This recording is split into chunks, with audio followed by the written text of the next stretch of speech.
once again amidst you, because in my opinion, the work that is happening in South Africa is of an exceptional nature. And the devotees of South Africa rank very high in my idea of estimation of our devotees for their discipline, their commitment, their love of the Master, the Holy Mother, and Swamiji. So, as monks, what gives us greatest pleasure is to be in the company of such people. So that's why I very gladly accepted this invitation, although this time of the year it's a little difficult for me to be absent for a long period from the center. Every day, when the crimson orb of the sun starts descending the western horizon, a small ritual is performed in thousands of homes and hundreds of ashramas all over the world. Lights are waved, stotras are chanted, all in adoration of the unseen presence of an extraordinary personality called Sri Ramakrishna. The time, as it were, comes to a standstill. There is neither the past nor the future, only the present. All those participating are virtually transported to the room of Sri Ramakrishna at Dakshineshwar, where he enacted his divine Leela. That is the power of rituals. Who was this Sri Ramakrishna? We remember his father went to Gaya and had a vision of Gadadhar. And then in a very wonderful dream, he was informed that the Lord is going to be born as his son. Although Shriram very feebly protested that being poor, he wouldn't be able to take care of the Lord, still Vishnu Bhagavan said, no, whatever you offer with love and devotion, I will accept. Practically at the same time, his wife Chandra Devi,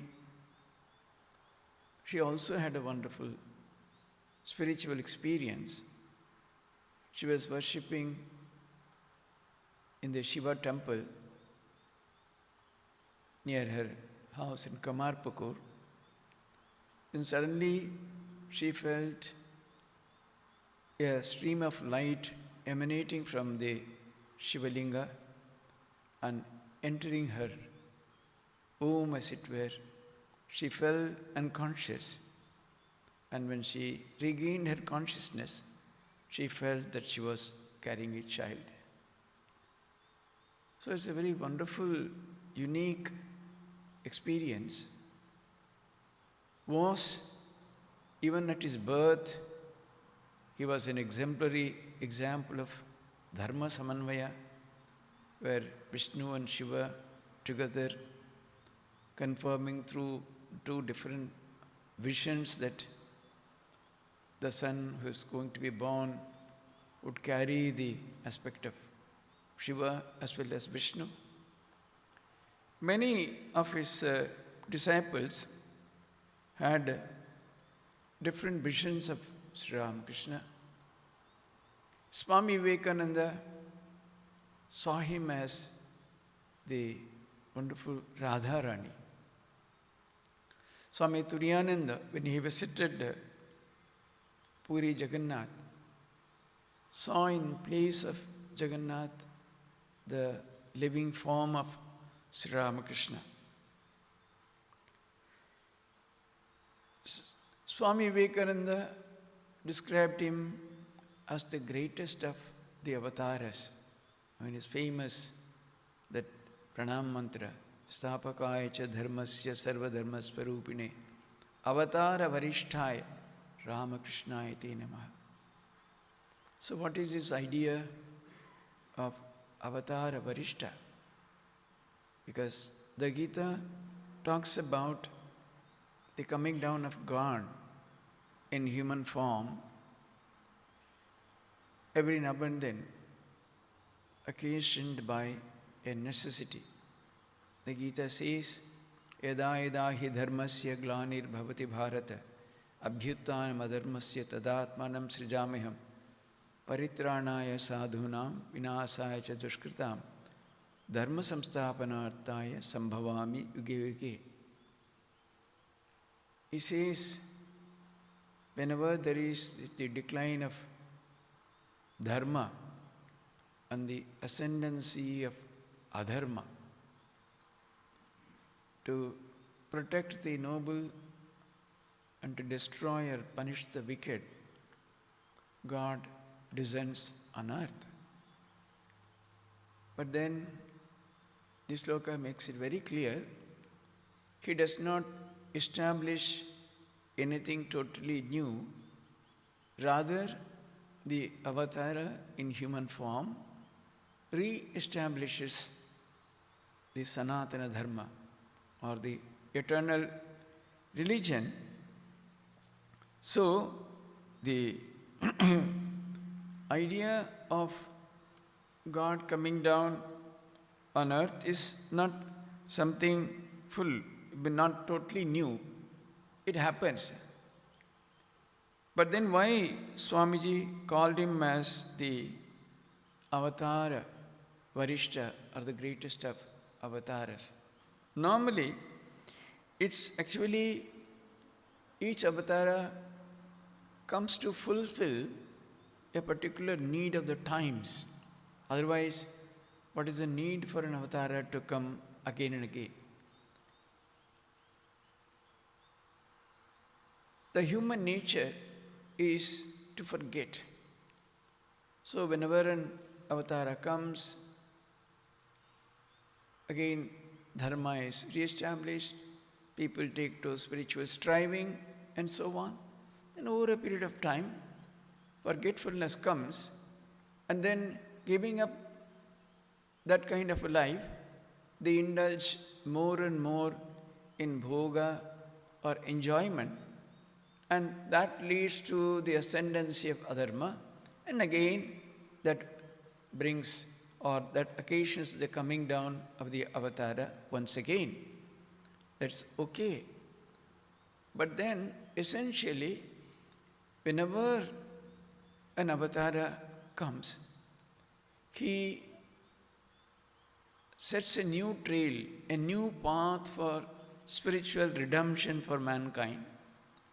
Not only that, he leaves behind an extraordinarily adorable form around which the spiritual striving of devotees is developed. Although one might look at the figure of Sri Ramakrishna compared to the pictures we have of Rama or Krishna, so externally it doesn't look that an attractive personality at all.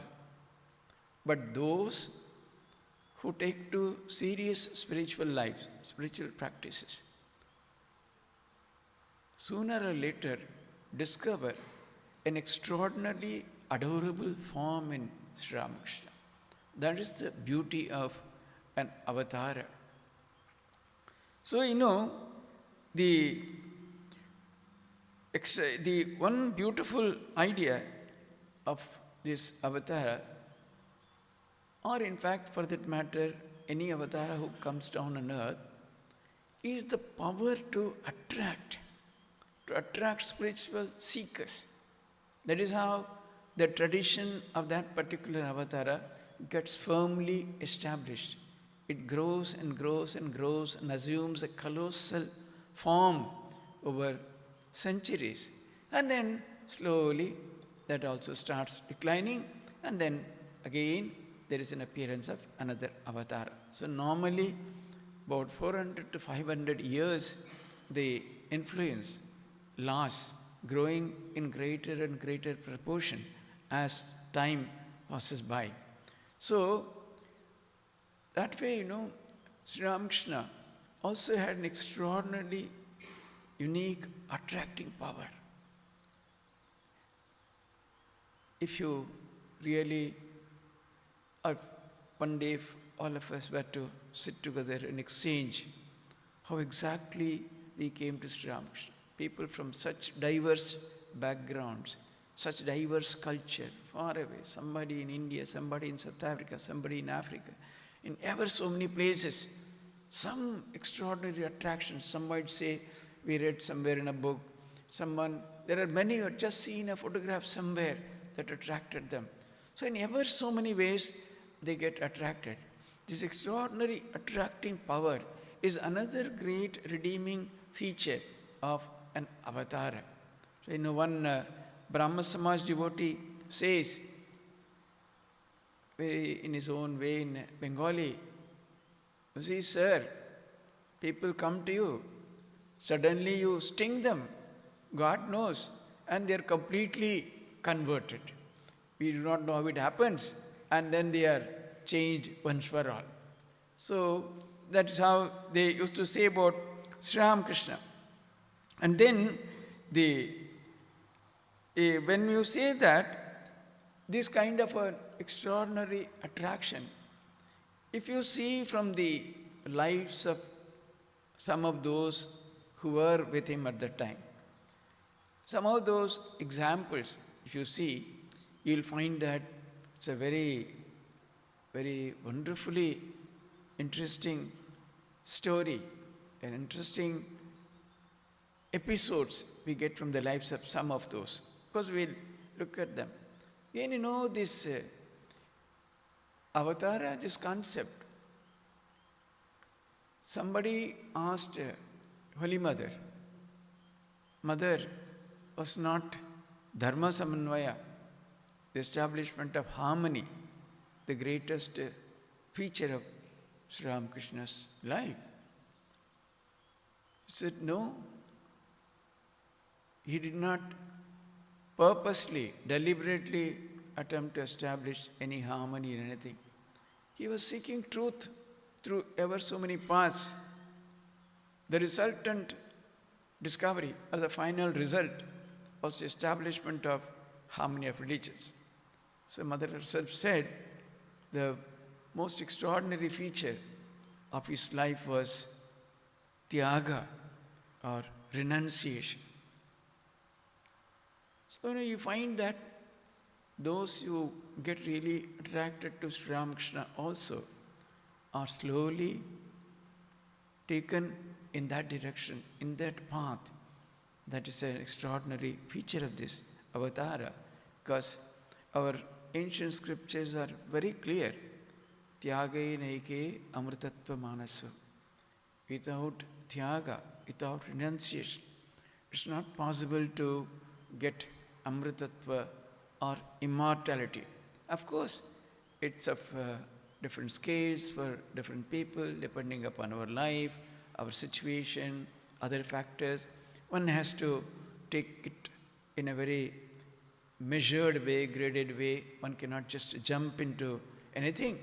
But then, at the same time, one has to remember the essential feature, or what it really requires to go really forward in spiritual life.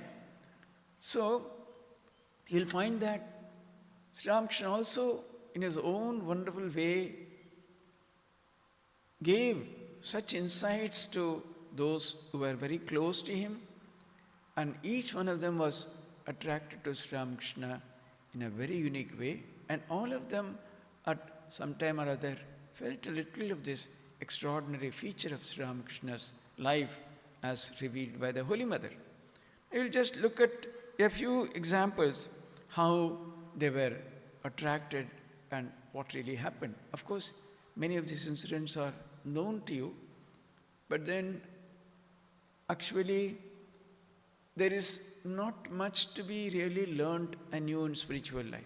Spiritual life can be very briefly summed up in a couple of sentences.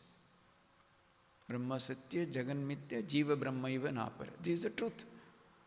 But then, when we again and again ruminate, remember, recall those incidents, relive those moments, we get new impetus, a new inspiration, a new force to take to that life, take to spiritual life with more intensity, more seriousness. So that is the value of again and again remembering, reliving, sharing. That's why in the Gita, Bhagavan says, Mat chitta madgata prana bodhayanta parasparam katayantascha mam nityam tushyanti charamanti cha. My devotees, again and again, they talk about me. Their minds are totally focused on me. Their lives are devoted to me. And they delight each other by sharing the incidents of my life. That's what gives them great happiness. And to such people, what the Lord gives, then Tesham satatayuktanam bhajatam priti purvakam dadami buddhi yogam tam. So, I give them the buddhi yoga, that sharp, extraordinary spiritual intellect, spiritual understanding, which is of a higher order, which reveals to them the truths which are beyond their senses, which belong to the transcendental realm. So, let's look at the incidents from the lives of few of the very close disciples or the devotees of the Master. There was one devotee by name Manmohan Mitra, was closely related to Rakhal, the future Revered Swami Brahmanandaji. So he was coming regularly to Sri Ramakrishna. And of course, Sri Ramakrishna always used to love his devotees. And then as he was coming more and more, he was feeling more and more the love and affection of Sri Ramakrishna. One day when he was about to start for Dakshineswar, his aunt spoke very disparagingly about Sri Ramakrishna. And somehow he came to Dakshineswar and saw Sri Ramakrishna was very remorse and looking sorrowful. Usually is a person who was always happy and joyful. So Manmohan asked, what happened? Why are you like this?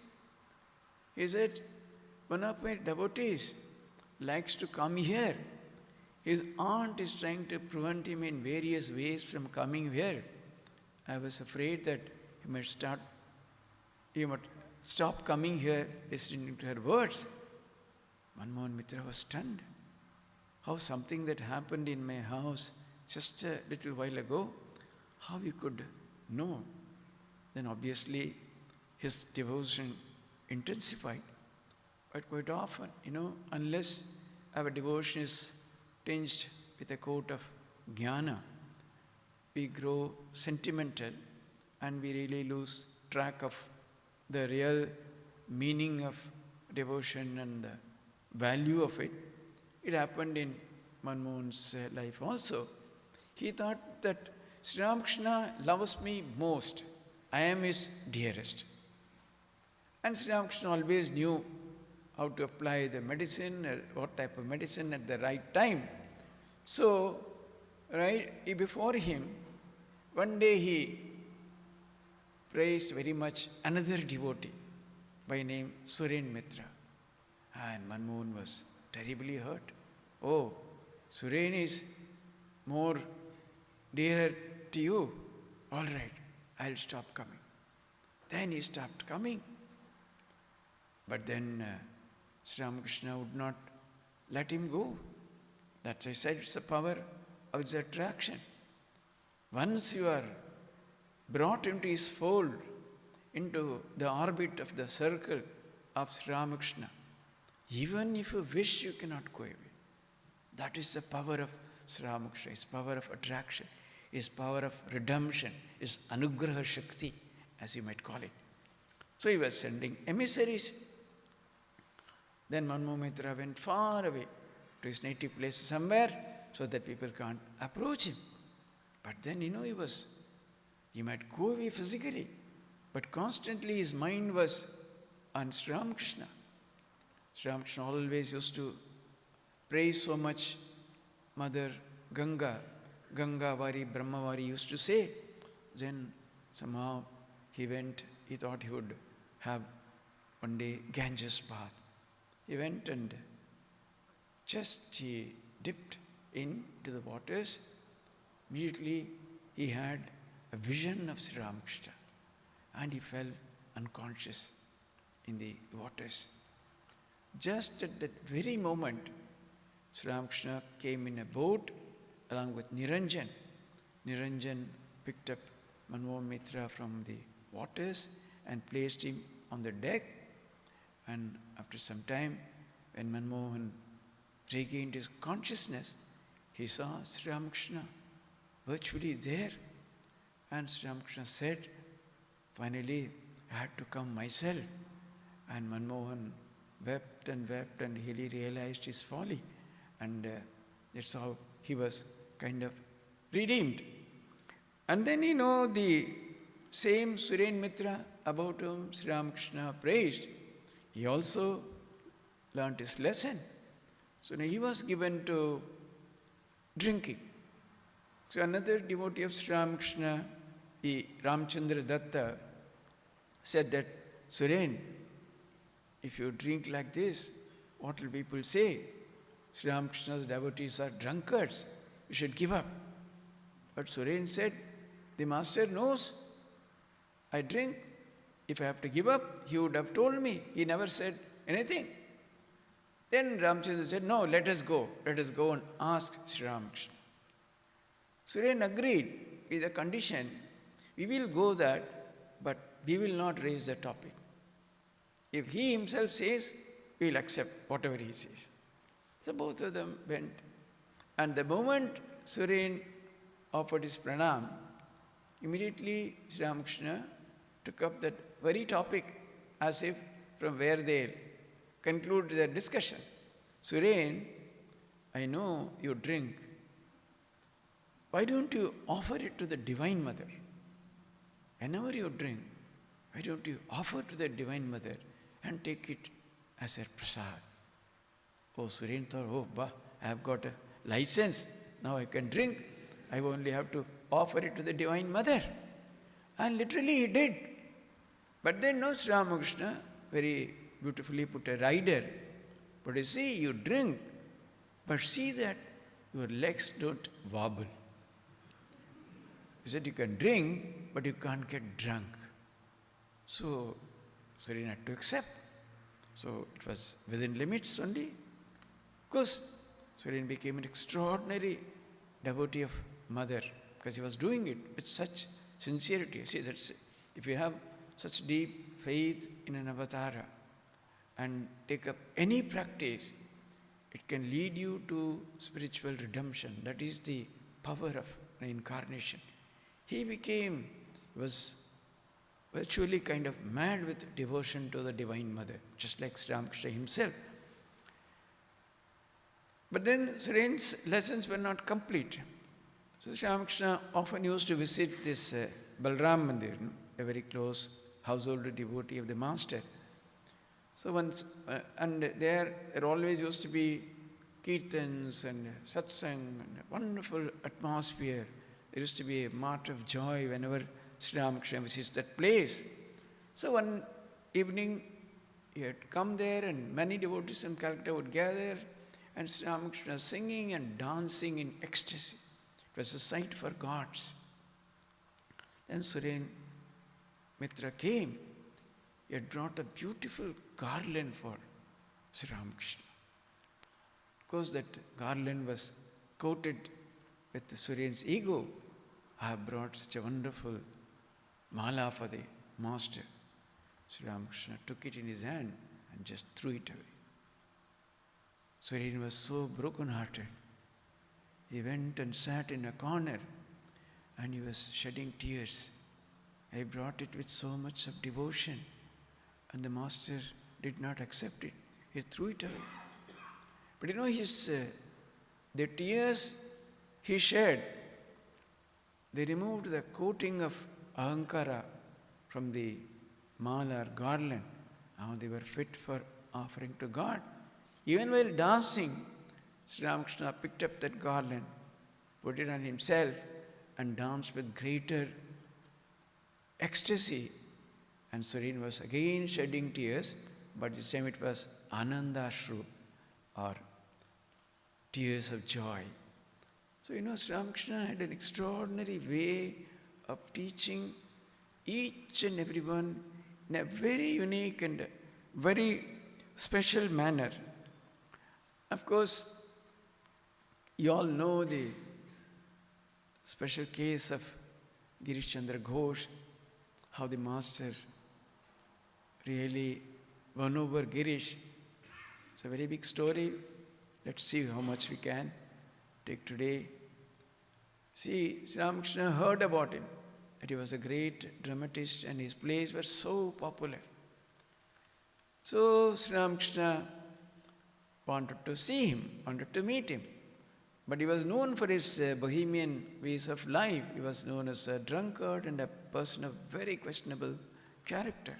In fact, later on, he told someone, if only I knew that I would get the grace of such a Redeemer, I would not have left a few sins which he did not commit.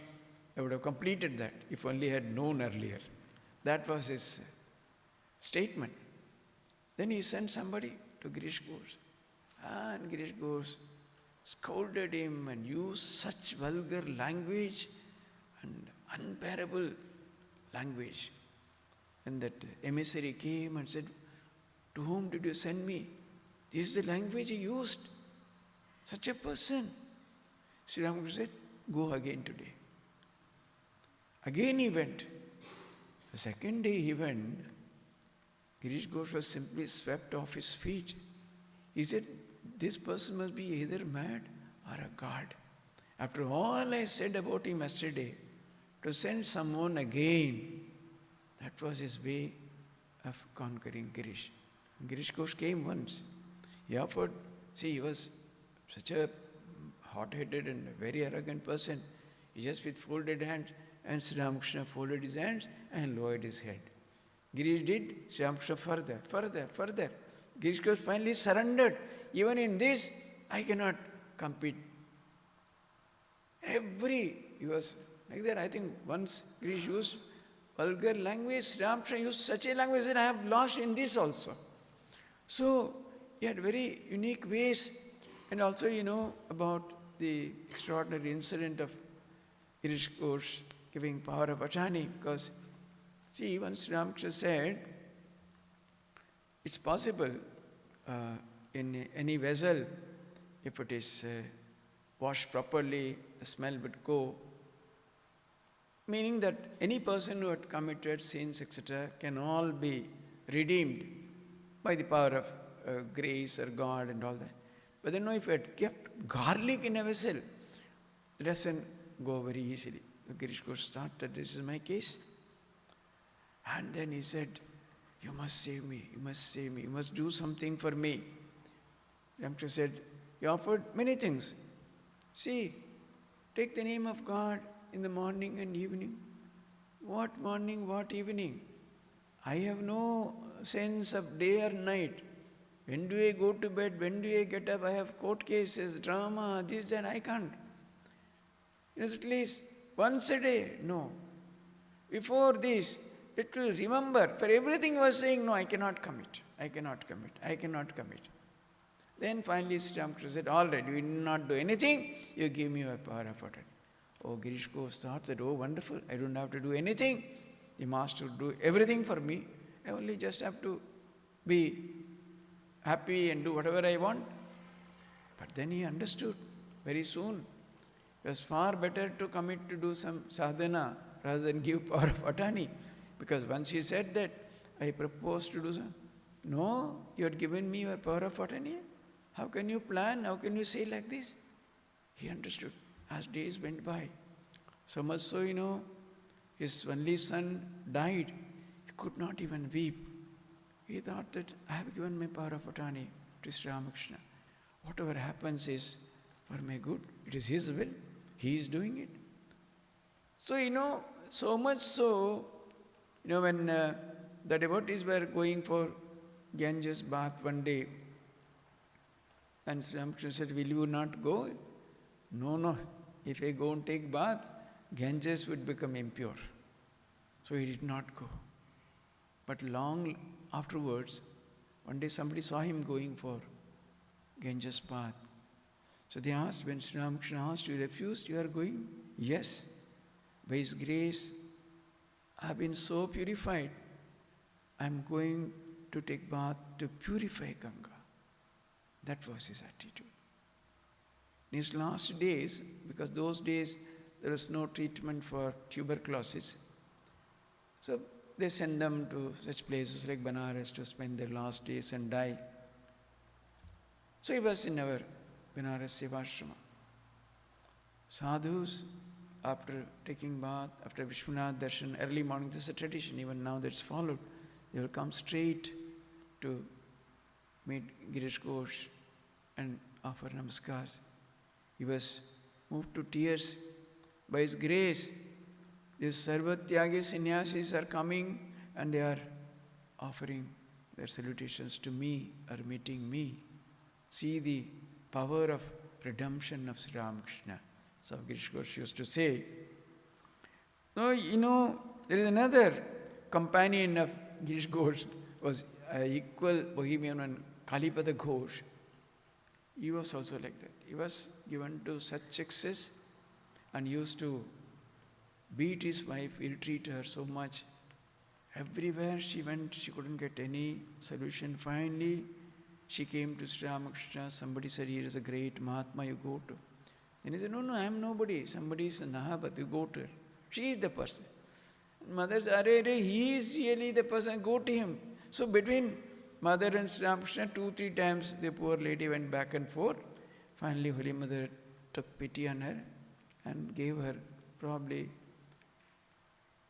with the maybe mother's name written, one bay leaf she gave her. You keep it. This will solve your problem. Years later, by the time he was a chastised man, almost 12 years later, he came to Sri Ramakrishna. The moment he saw him, Sri Ramakrishna said, here is a man who has come here after tormenting his wife for 12 years. So he told Kalipada Ghosh, would you like to have some drink? He was extremely pure. Oh, acha.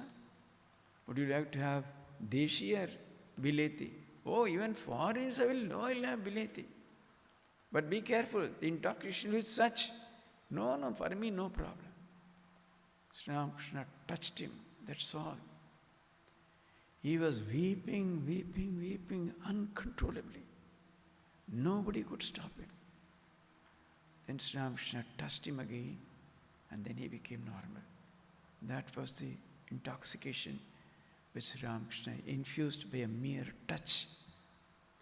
So Kalipada knew that here is an extraordinary savior. So he thought that somehow I must extract a promise from him. So Sri Ramakrishna used to go to Calcutta. Now and then usually he would go by boat. The boat would be anchored somewhere. From there, we'll take a horse carriage and then visit a few places, come back. So one day, Kalipada Ghosh brought a boat. He knew that Sri Ramakrishna was, oh, you are going to Calcutta? You can go in my boat. So innocently, Sri Ramakrishna got into the boat. It already instructed the boatman. Simply, instead of taking to Calcutta, it took the boat to mid-Ganga. Sri Ramakrishna said, what are you doing? What are you doing? Then Kalipada Ghosh fell at his feet and caught hold of both his feet.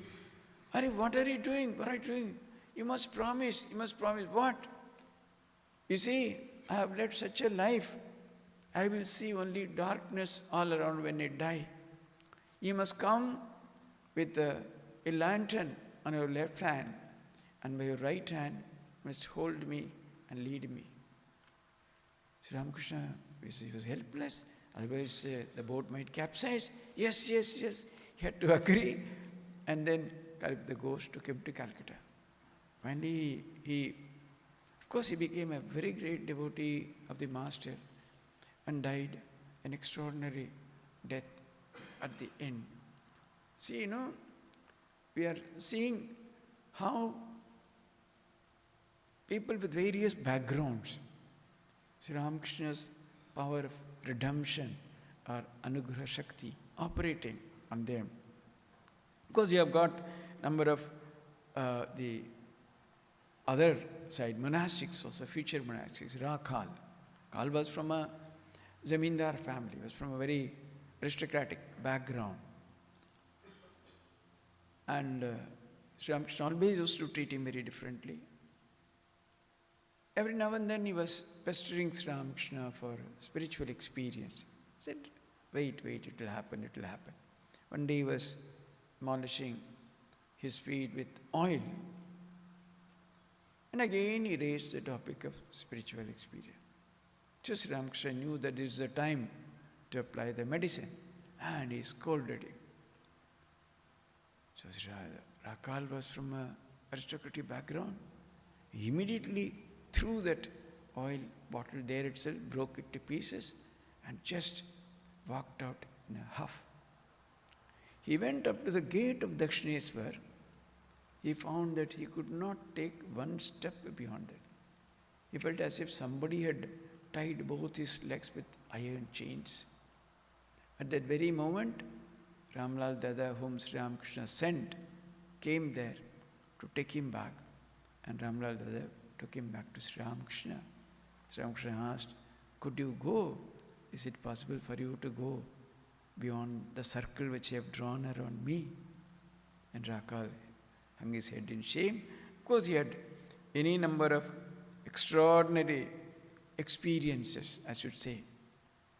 And we also know the typical case of Narendranath. It was very, very difficult, most difficult disciple. See, the brighter the students, more difficult for the teacher to teach, The student is extraordinarily bright. So there were so many instances, so many places. Even, he was a very strong believer of follower of Brahma Samaj, where they have very, very unique philosophy. They would accept God with qualities but no form. It's like you have the beautiful smell of flower, but no flower or no form like that. Anyway, so then he was very mockingly telling, all this vessel and this katora, bati, everything, these are all glass, these are all also Brahman. And Sri Ramakrishna just touched him. Naren was simply, everything around him was whirling as it were. Everything was merging and losing their individual identity.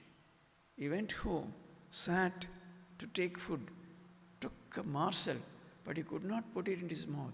It was just only up to this. His mother said, Naren, what happened? No answer.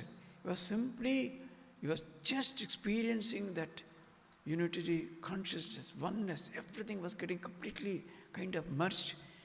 He got up, ran all the way. On the way in that one of the streets called Kanwali Street, there's the iron bridge. He dashed his head against the iron railings to see whether the experience was real. It was real. He ran through a haystack, hay all over his body, rushed to Dakshineswar. Again, Sri Ramakrishna touched him. Then he became all right. So there are many, many incidents. And finally, probably just 2 days or so before he gave up his mortal coil, Naren was thinking, if now he declares who he is, I will believe. And instantaneously, Sri Ramakrishna, Naren, even now you have doubt. He who came as Rama, he who came as Krishna is in this body, but not in your Vedantic sense. That is why Narendranath's devotion, because his path was so difficult, He had to struggle all the way. But naturally, he was the greatest devotee, greatest admirer. Such unshakable faith and devotion he had in Sri Ramakrishna. Therefore, then, finally we'll probably see one more incident, namely this Yogin. Yogin was also from a very wonderful family, and he was given to spiritual practices even from a young age. And he was constantly in the company, every time and then he was coming to Dakshineswar to meet Sri Ramakrishna. And then, the idea of Tyaga had gone so deeply into him. So he said, I will not marry and all that. His parents were trying. Then finally one day his mother said, see, again, your father has given word to somebody. If you don't marry, then there will be a terrible loss of fame, loss of face for your father. And he said, all right, if you given word, it's okay. Then he married. But then he was continuing his life of sadhana. Then his mother said, what, you don't spend time with your wife? Why did you marry her? No, you said it's for father's sake. Oh, does anyone marry for father's sake? He was so shocked. His mother she's something telling new. And then, he was so wounded. He said that Sri Ramakrishna was given to such intense tyaga. So obviously, I can't go and meet him. But as I said, Sri Ramakrishna knew what medicine will work for whom. So he hit upon a plan and he sent somebody. You see, I gave some money to Yogin to purchase something. He never came back to give the balance change. When is he going to return the money? Then he became so angry. Oh, after all, he's only the priest. That small-mindedness. I will go and throw these coins on his face and come back. And he came to Dakshineswar. But Sri Ramakrishna's purpose was totally different. He never ever talked about that money or anything. What is it that if you are married, if you have faith in this, even 1,000 marriages will not affect you. Bring your wife, will also turn her life in a spiritual direction. And that's why Yogin was redeemed. Not only that, at one point of time, Yogin was feeling greatly disturbed by impure thoughts and all that. So Sri Ramakrishna said, nothing, just clap your hands and take the name of God. All the such impure thoughts will fly away like the birds. Oh, he does not know anything, that's why he's trying to say something. But then he thought, let me practice. He tried and he found that it was extremely successful. It's because when Sri Ramakrishna says, he doesn't say something just like that. He infuses life, he infuses power into it, so that it worked. So, that's all. These are, some of the very revealing incidents of those who were in close contact with him, who lived at the time. And Sri Ramakrishna himself says somewhere, for those for whom this is the last birth, they will come here. It's a very extraordinary statement. In what sense Sri Ramakrishna said this? Is it in respect of those who had physically seen him alive, had the glory of his company, or is it something else? Somebody asked Revered Mahapurush Maharaj, Shivananji, about this. He gave a wonderful explanation also. It's not that it would end with the physical ending of an avatar. His power, his extraordinary redeeming power would continue.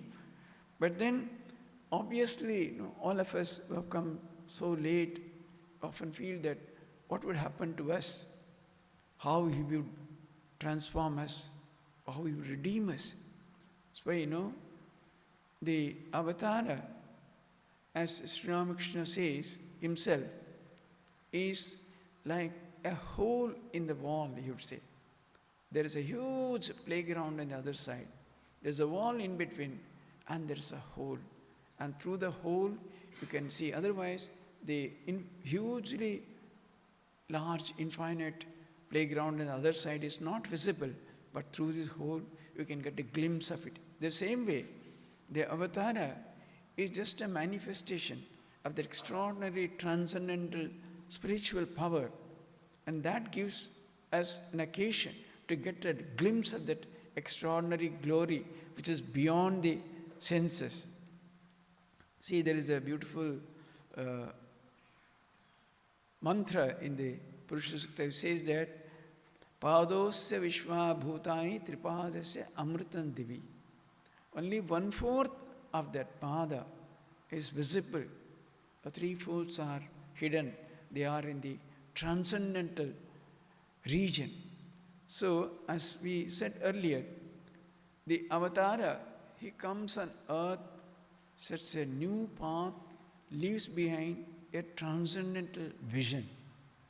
So, using that avatara, using that extraordinary power, the adorable form of Sri Ramakrishna, we try to get a glimpse of that, but the real Sri Ramakrishna, the real transcendental Sri Ramakrishna, the infinite Sri Ramakrishna, the supreme spiritual power is to be really realized in our hearts through meditation. Using the extraordinarily attractive life, the incidents and other things surrounding his earthly glory, those who come much, much later also, they, through meditation, through prayer, they try to get a glimpse of that extraordinary power called Sri Ramakrishna. And that, those who can connect that way, that will be eternal forever. There is no going away of that Sri Ramakrishna who would be in our heart. Anything that is outside, anything that is physical, anything that is related to the earthly realm can go, would vanish in time. There is a life for all that. Even if he is an avatar who is coming on earth with a human body, there will be an ending to that body. Because when the Leela is over, the avatar has to disappear from the earthly plane. But the transcendental Sri Ramakrishna, who will be established in our hearts through tremendous sadhana, sincere seeking, vyakulata, and the true love and devotion, for which all the earthly incidents, the wonderful stories of his life, the real incidents connected with his, those who are closely associated with him, they are all meant to inspire us to take a sincere, serious spiritual life and start our journey in that way. As we really dive deeper and deeper into that, more and more the transcendental aspects of Ramakrishna, the real Ramakrishna, would be revealed to us, and that is how he would find a permanent place in our heart. So, it's tavatatvam na janami. It's not possible to know the dimension, the real spiritual dimension of an avatara through all that. That would require tremendous sadhana. One has to take to real, serious spiritual life. That's why, we often say in our satsangs, the Ramakrishna tradition is the Ramakrishna order, the Ramakrishna parampara. It's in existence for more than 125 years. What is our real speciality? What is the real core idea here? We are not known as great speakers. For 40, 50 years we were showing one Swami Ranganathanji to the whole world. But many, many Swamis, even, of course, the direct disciples, each one of them were capable of setting in motion a new tradition, a new order. But they gave up everything, surrendered everything to Sri Ramakrishna, completely effaced themselves and contributed the spiritual treasure of this movement. And the Swamis in this subsequent generations also, extraordinary souls have lived. So our strength, this order, this tradition strength is really sadhana. Not great speaking, lectures, they're all secondary, these count for nothing. The real strength, the real meaning, purpose, our tradition, in which, that is why, all are united here. Why devotees are so close. Most of the traditional these kind of religious movements, there will be one Shankaracharya, someone who will be at a distance. The devotees are considered secondary, way below. But here, they are all equal participants. They are all equally welcome, equally glory. Why? Each one of them can contribute extraordinary way through their sadhana. If all of us are intensely into sadhana, that would greatly contribute to the spiritual treasure of this Ramakrishna movement. That is how this will become more and more vibrant. That's how this will continue for. When Swamiji said, while establishing the Belur Math, the spiritual wave emanating from this place would last for 1500 years and that would inundate the world. I said, I am not speaking, I am just seeing. That's what Swamiji said. If that is to happen, all of us have a tremendous responsibility to become serious, sincere sadhakas and spiritual practitioners. We don't need extraordinary talents of speaking or singing or nothing is needed. What we need is to call upon Sri Ramakrishna with purity, with sincerity, with longing, with devotion and faith. And then rest, by His infinite grace, He would lead us to that ultimate goal of life, namely spiritual redemption. Sri Ramakrishna Arpanamastu.